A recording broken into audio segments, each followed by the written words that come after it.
大家好呀，今天我又来给大家拍一个视频啊。你今天看我穿的有点人模狗样的啊，我不知道不知道大家是不是好奇啊？我今天要去哪里啊？待会儿跟大家说吧。然后今天我要去的地方应该是一个比较高大上的地方，大家看我的标题就知道了。这个地方曾经是我们的习总书记下榻过的地方啊。那我今天就给大家去探探秘啊。我的鞋子呢有点脏，因为是之前上海都在梅雨季节嘛，所以这个鞋子都是泥。那待会儿的话去酒店的时候，我再去把它洗干净一下。今天上海的天气其实是非常炎热的，哎呀，我走了没几步啊，就身上都是汗。那差不多走了5分钟，也有800米吧，地铁站下来的时候，那就到达了我们这个酒店啊。大家能猜出来吗？看视频的有没有上海的观众朋友们？大家可以猜出来这个地方是哪里吗？啊，那我现在就揭秘了，这个是上海鲁能 JW 万豪侯爵酒店啊。这个酒店的名字是蛮长的啊，不知道这个酒店背后有多少股东啊？一个酒店的名字取了那么长，全是股东。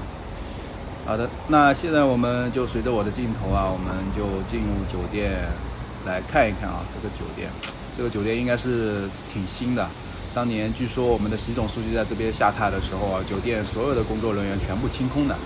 然后呢，只安排了他自己亲自带过来的这个酒店跟工作人员来安排他的衣食住行啊。可见这个酒店其实也很不简单，对不对？能够我们国家的老大在这边能够下榻，对不对？不去那些西郊宾馆啊、东郊宾馆之类的啊，特别来这个酒店下榻。好的，我们来到了这个酒店内部啊，里面的空调打得还是很足的啊，也没有那么热了啊。我们可以看到，我们待会儿就要坐电梯去到了3楼。这个整个的活动应该是在3楼办的。那我今天的角色啊，其实很简单，就是过来帮忙的。你可以说我是一个工作人员啊，顺带的呢到这边来听听各位大咖的领袖的意见啊，然后吃好吃的美食啊。我们现在就进电梯，准备上到我们的活动的一个现场。我现在的时间的话，大概差不多是上午10点左右啊。我们看到这边已经有很多的工作人员在准备了，特别一个个都有好多的摄像机啊、照相机啊，然后直播的一些设备啊都已经架上了还有很多我们工作人员已经在帮忙这个排座位啊，然后发一些这个座位上的一些礼品了。然后呢，我们看到那个前面那个主持人也已经在彩排了。然后我们的演讲嘉宾那也在上面进行校对一些相关的一些细节了。看到这个，不知道大家有没有来到这个会场啊？我感觉这个会场还是挺气派的啊。之前也听说这边很多的人啊，就是权贵啊，很高档的人在这边都是结婚的时候都是用这个场地的啊。这个场地租一下不便宜啊。那给大家看一看这个5星级酒店的这个厕所里面的东西啊，很高档，对不对？和一般的酒店还是确实有区别的啊，感觉很有质感，里面都是大理石，然后各种摆件都摆得挺好看的，里面都是很干净的。这边是蹲坑的地方，这边是男士厕所啊。然后刚刚也在视频的开头也跟大家提了一下，就是我的鞋子有点脏嘛，可能再走进去有点对不起这个会场的这个逼格啊，所以呢来这个厕所把这个鞋子用卫生纸给它擦一擦，别那么脏，不然的话也对不起我这个挂在这个脖子上的这个牌啊，工作人员这个牌啊，不能给这个工作人员丢脸，对不对？所以呢就给自己鞋子擦一擦，用水擦干，然后我们再进去。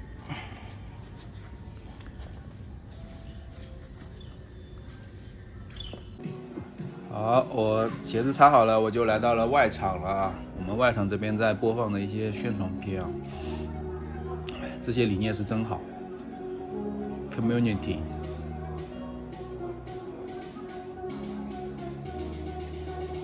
Time, Budget and Effort， 对吧？然后 People Risk。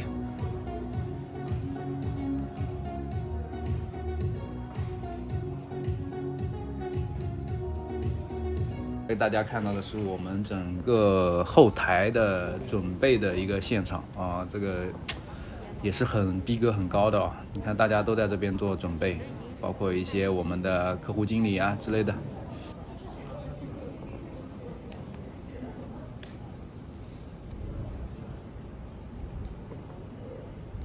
哎呀，在里面待的有点烦了，然后走出来看一看这个酒店，带大家看一看这个酒店的大厅啊，这个大厅一直还是很面对的这个黄浦江啊，对面就是黄浦江，大家看一看这个整体的一个装修了。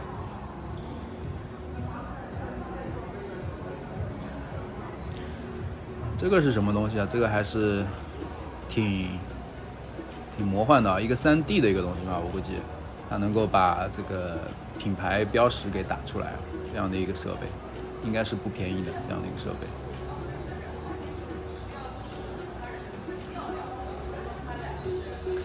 好了，我们的客户，我们的金主爸爸们都来了，对不对？他们每年投了好多钱，对不对？我们总得给他们颁个奖，让他们开心开心，对不对？所以呢，这就是这一场盛会的目的了。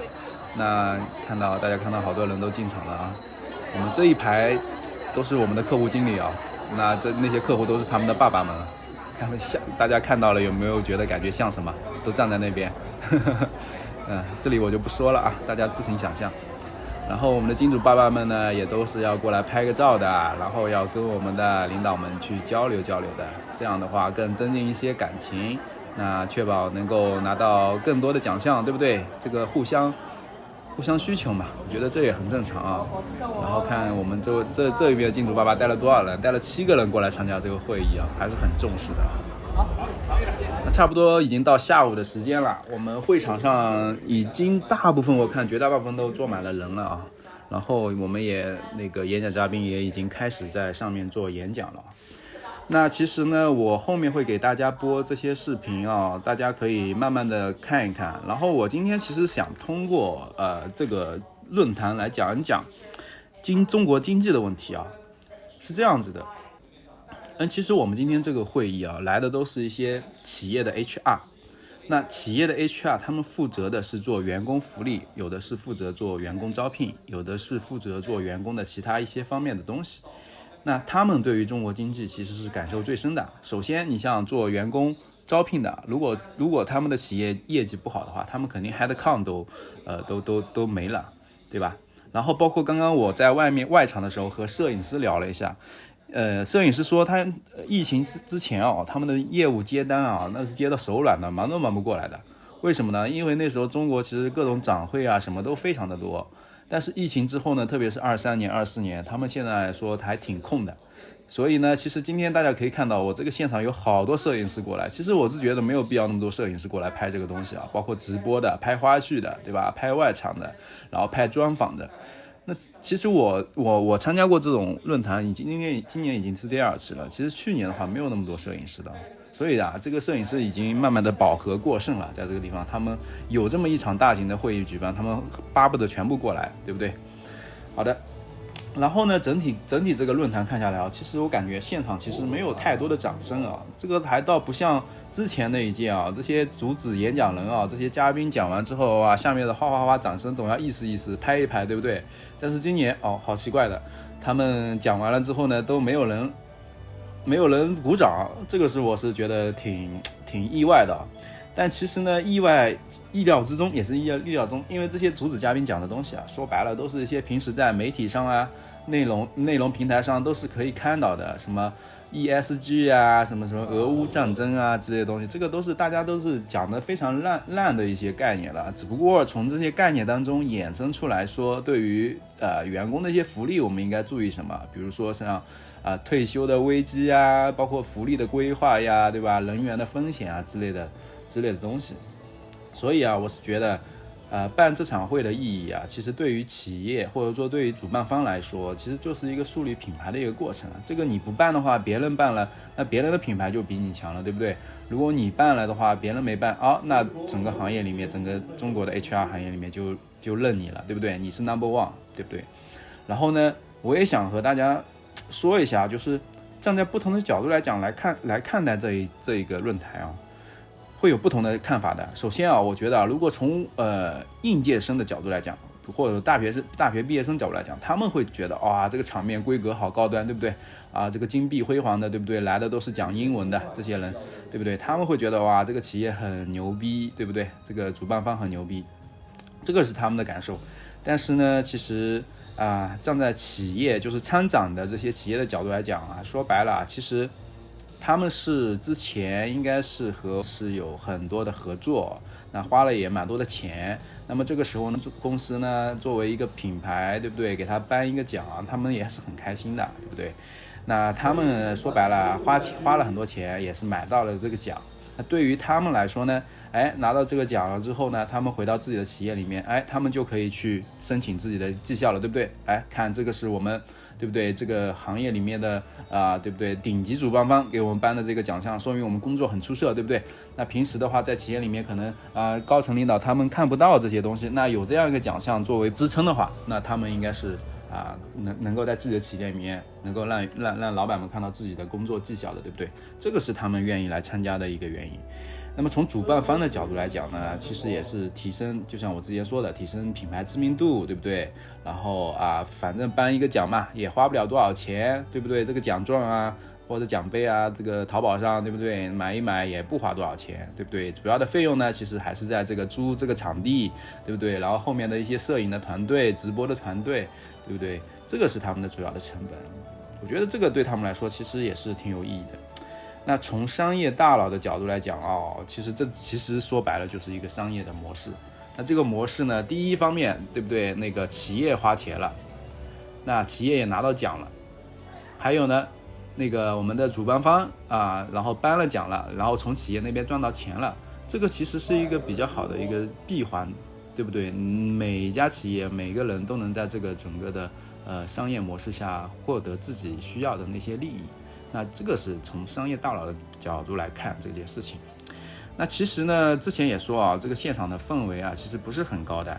那反而倒是说大家都在调侃特朗普这个被刺杀的这个事情反而现场响起了这个哄堂大笑，对不对？因为人家也不容易，对不对？我们那个领导们说起这些事来，都说特朗普为了这个找工作，对不对？用生命在找工作，那这个的话还是挺应景的，对不对？面对现在中国现在这个35岁危机包括应届生找不到工作对不对？然后还有各种的下岗裁员之类的。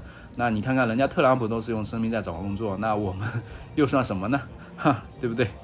所以这个其实是那个在现场还是有点反响的然后呢，我想和大家说说，其实刚刚也说了一些什么 AI 的概念之类的那其实这些演讲嘉宾，我觉得有一点，我觉得还是蛮认可，就是未来人类其实要适应有 AI 存在的这样的一个环境大家都必须去适应。未来可能大家都得工作到80岁了，为什么呢？很多工作 AI 都把你替代掉了，那你靠什么生活，对不对？靠80岁生活。所以现场的这个嘉宾就呼吁大家要给自己买这个人身保险，对不对？不然的话到时候看病什么的都没钱花了。我觉得这个还是蛮有道理的。那大家看到画面上很多得奖的，其实绝大多数都是这些外企或者说一些大公司，比如说像中国的一些大公司里，我看到有中金对不对？像复星集团这些都是大公司。那像外企的话，可能更多的是一些欧洲的一些公司，像我看了一下，好像德国的特别多，像拜耳巴斯夫赛诺菲德意志对不对？这些医药行业、金融行业的比较多。美国的相对来说比较少，美国的主要是迪士尼、环球影城，然后可口可乐我是没有看到的，去年是有的。所以呢，这个可能也受制于中美的这个关系像这种紧张的地缘政治关系、安全风险之类的，所以只有一些可以一些生产制造企业或者说一些娱乐行业不会涉及到那么严肃的一些问题，他们才在中国能够落地生根然后呢，这些不得不说，这些得奖的公司确实是一些好公司这些公司能够花钱来做员工福利，他们肯定是对员工的健康对员工的一些福利是很看重的。那些没有钱的企业，他们根本不会想到这些，像一些民营企业怎么可能做这些东西呢？恨不得把你当牛马用呢，对不对？所以呢，这些企业真的是好企业，他们真的是把员工当做人的。然后呢，为什么他们愿意来参加这个活动其实他们 HR 其实也是愿意去为员工去争取一些更多的一些福祉我觉得这个是好企业，我觉得大家可以从这些画面上看到这些好企业。还有一个就是说，我想说一下，就是在现场这个嘉宾论坛的环节啊，平安养老股份有限公司的一个总经理，就是说现在都很卷，对不对？他说他年轻的时候都是很朝气蓬勃的，相信明天会比昨天会更好的一个状态。那现在整个社会都是在卷，那我觉得确实啊，这个社会的氛围其实就是这个样子，没有办法。然后呢，他讲到了这个卷的问题啊，其实我小时候是很羡慕那些叫什么羡慕说，哎，今天早上去哪里啊？他说我去上班了，因为我自己家里可能都是农民出身嘛，根本没有班可上，要么起来就可能就去种田啦，或者自己去做一些临时工啦，对不对？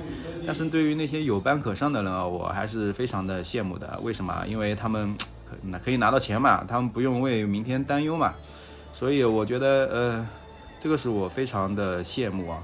然后这个这个整个社会的氛围啊，真的是太压抑了。现在压的所有的整个中国的这个企业啊，真的是过不来，真的是这个不知道多少年才能够翻过来。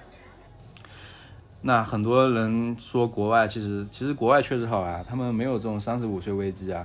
他评判一个人的价值是你能不能胜任这份工作，而不是你的年龄啊。你看中国的话，你看很多现在应届生都要研究生毕业，对吧？研究生毕业都25岁了，然后到35岁也就这10年。你看你寒窗苦读，20多年了，最后你的黄金工作年龄只有10年，你必须在这10年里面拿到更多的回报，才能对得起这20几年的一些付出。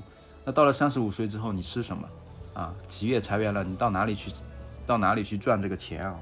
这个我觉得是整个社会的一个危机啊，是潜在的一个社会的一个问题，非常大的问题。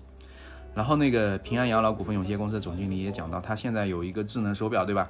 这个智能手表能够提供他一些心率啊，包括他一些健康状况的一些指标啊、检测信息之类的。他说他现在非常相信科技的力量，我觉得这是对的，未来肯定是科技的一个时代。那他说他最近飞来飞去，那他的这个智能手表就提醒他对不对？身体上某些指标是不是高了，对不对？因为这个总经理其实也50多岁了嘛，肯定会有一些慢性疾病，所以他的这个穿戴设备可穿戴设备就会对他身体状况做一些提醒。我觉得未来呢，肯定是这个可穿戴设备肯定是对于人类健康是一个很重要的一个设备啊，甚至可能会比手机还要重要。那我建议大家都去买一下这个可穿戴设备。那未来的话，我也规划去买一个苹果手表。这样子的话，对检测到我自己的一些身体的一些指标，我觉得我还是很相信的。然后呢，现场也有来自特斯拉的一个福利的经理啊，他分享了一个，我也觉得感触很深。他说特斯拉每条场线都会有理疗师，有10个理疗师在那边候着，全场候着。只要是说你这个场线上的工人啊，哪个地方腰酸背疼啊什么之类的，随时都可以退下来，然后去理疗师那边做一些理疗。我觉得真的是这个福利，可能绝大部分企业都不会有这个福利。那像这种职场人士，坐班的也好，或者说生产线的也好，都重复的做的，每天白天可能就在重复的做一些重复的一些事情，那难免都会有一些肩颈啊，对不对？腰背啊，对不对？其他方面的一些问题，那能够有这样的一个环境，能够随时能够有理疗师帮你按摩，我觉得哇，这个真的是不得不说，美国的企业、欧洲的企业真是好，对吧？大家有机会还是需要去这种企业去就业。那像小民企真的是不要去了。另外呢，还有一位嘉宾是 Will 评级的一个副总裁，他说的一个观点很有趣啊，也是给自己的健康做了一个提醒啊，就是说人每天如果坐在座位上的时间超过11个小时，那对身体是有害的，它的毒素会在身体去做积累的。所以呢，这一个观点其实也提醒看到视频看到现在的这个朋友们你们平时真的是不要久坐对于身体真的是不好的。平时一定要多站立，多出去运动走走，这样的话对你身体健康也是挺好的，好吧？那整个的会场差不多持续了1个下午然后呢，大家看到现在大家都出来吃这个甜点了据说这个甜点其实不便宜，现在真的是不便宜，这种环境下，这种那个酒店的规格下，对吧？一个人大家可以猜一猜要多少钱那可以在我的评论区留个言，然后呢我会给大家回复答案。好的，那说到这边呢，整个视频我也录制完成了啊，大家看到这些精美的图片、食品的图片，是不是有点嘴馋呀？啊，对不对？如果大家喜欢我的视频呢，或者说愿意支持我的话呢，也欢迎大家帮我这个点赞，然后留言。后面的话我也会拍更多的视频给大家看，然后也想通过这些视频，通过一些很细节的微观的角度来分析一下中国的经济到底目前是什么情况。好的，谢谢大家。